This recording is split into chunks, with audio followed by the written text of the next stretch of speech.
Essa semana está estreando Mank, do David Fincher, na Netflix, já está em cartaz, né, em alguns cinemas pelo mundo. E eu conversei com as duas protagonistas do filme, que trabalham ao lado de Gary Oldman, que faz o roteirista Herman Mankiewicz, responsável pelo roteiro de Cidadão Kane.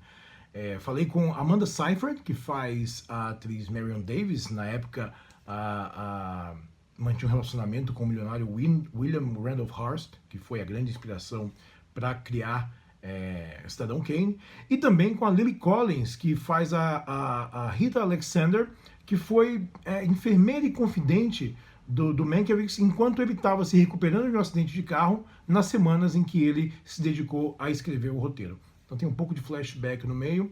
E eu conversei com as duas sobre o processo de fazer o filme e também sobre como desaparecer em um personagem sob o comando de David Fincher. É uma coluna diferente.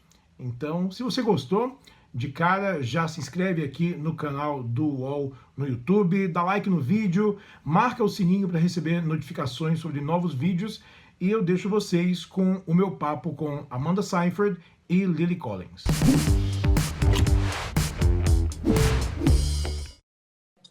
Is it ever odd making a movie about old Hollywood? I mean, does it ever come with a sense of nostalgia of things that you never lived?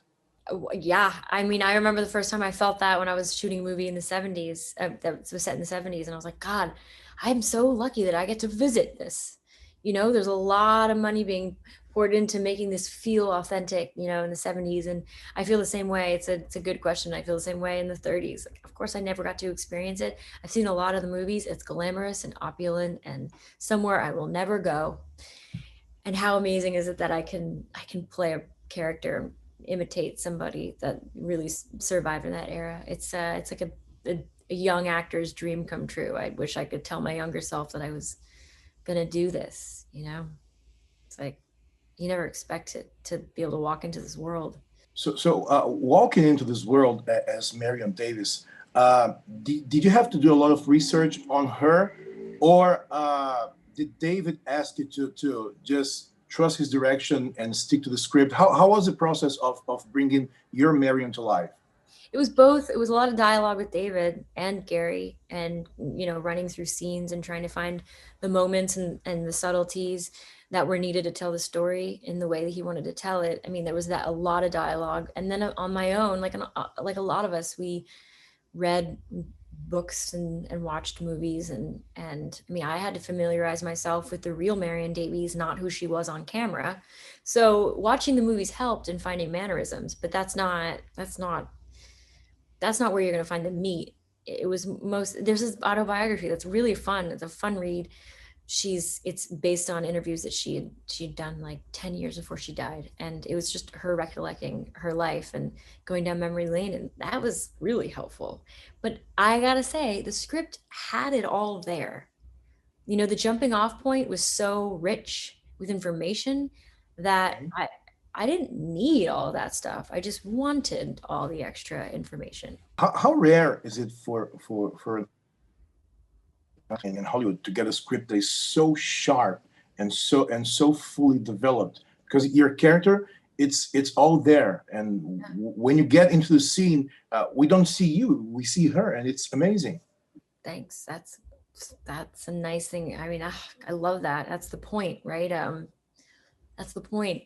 And it's sadly, unfortunately, not very common that a script like this exists. This is a once in a lifetime thing.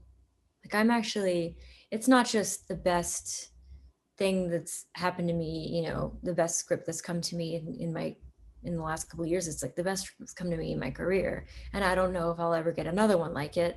Hopefully, but probably not. Doing a move like this, that is, it happens in a time when Hollywood was so different and the relationships were so different. Does it ever alter the vision that you have from the industry today? I actually don't think things were that different. I think things Hmm. seemed that different. But the thing about making movies about the making of a movie is that you're finding ways to relate to a different time period, different people that you think are so drastically different than you, and you realize that actually we're all kind of the same. We're all humans. We all behave the same way, in each era. That I think that that's how we find commonplace. That's how we connect to someone that's been, lived 100 years ago and existed through that era. I think we're a lot more similar than we think, and that's why I love watching movies about the making of movies. Or So, Lily, I have a confession to make. When you walked in Mank, it took me a while to recognize you. I didn't see Thank you. you. I didn't. That's a huge compliment. I was like, that's Lily Collins, but it's not her. It's something in the posture and the way she was talking. Rita was talking, and Mank was talking back. That immersion in Mank's world. It was also an immersion in Fincher's view of that world. So how was it for you to dive into that? God, I just went full force. I think any opportunity you get to work with a master craftsman, like David, who knows exactly what he wants. You know that when he speaks, it's because he has something important to say. When he has an idea, it's already been so thought out, and there's already a method to it. To know that this is a world that he wanted to go into that has this deep set nostalgia for him because his dad wrote the script. Yeah. It's something that you don't associate with David. So the idea that he wants to put in years and time into this period, this story, this specific version of it, you know that there's a reason for it, and whatever he does with every ounce of his being and then more, and that he's going to gather together the best in their field. You know that you have to dive in deep in order to kind of survive and to thrive and to just take from it the most that you can. There's no point in going half in. You have to go all the way. And you also disappeared, which is absolutely amazing. Thank you. Yeah, I think that he creates such an incredible safe space to play, and a safety in disappearing, right? It's like, it's weird. It's counterintuitive because as an actor, you don't want to disappear because you want to be and stand out. But no, Yeah, sure. with David, it's, you want to immerse and you want to disappear and you want to do something different than yourself and to be a part of an ensemble that creates the whole, and to be a small part in something. I would have just walked in the background of a shot. I'm like, whatever I can do to be a part of that world. He makes it okay to disappear. I like the contrast with the desert outside and the room that Rita stays with Mank almost the whole time. So does it ever feel suffocating for you shooting in one single location? Ooh, that's interesting. No one's ever asked that. I think it probably more so that to Gary because he was bedridden and he's like, get me out of this bed. Let me move my leg.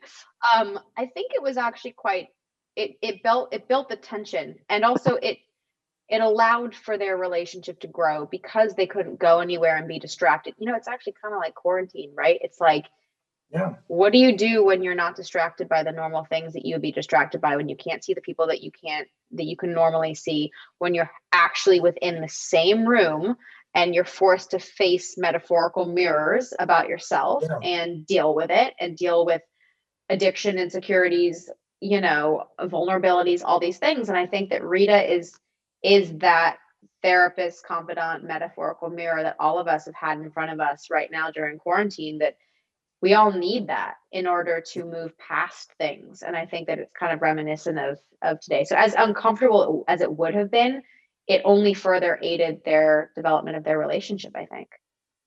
And I can only imagine that, sparring with Gary Oldman must be an experience on itself. But how was the relationship between takes with you and him? Oh, so fun. I mean, he makes me laugh so much. He's so kind and witty and sweet. And he's so generous, he's just so generous as a human and also just as an actor. Even when he's not on camera and it's just all on you, he gives exactly the same level of performance. And that's just such a testament to who he is as a human.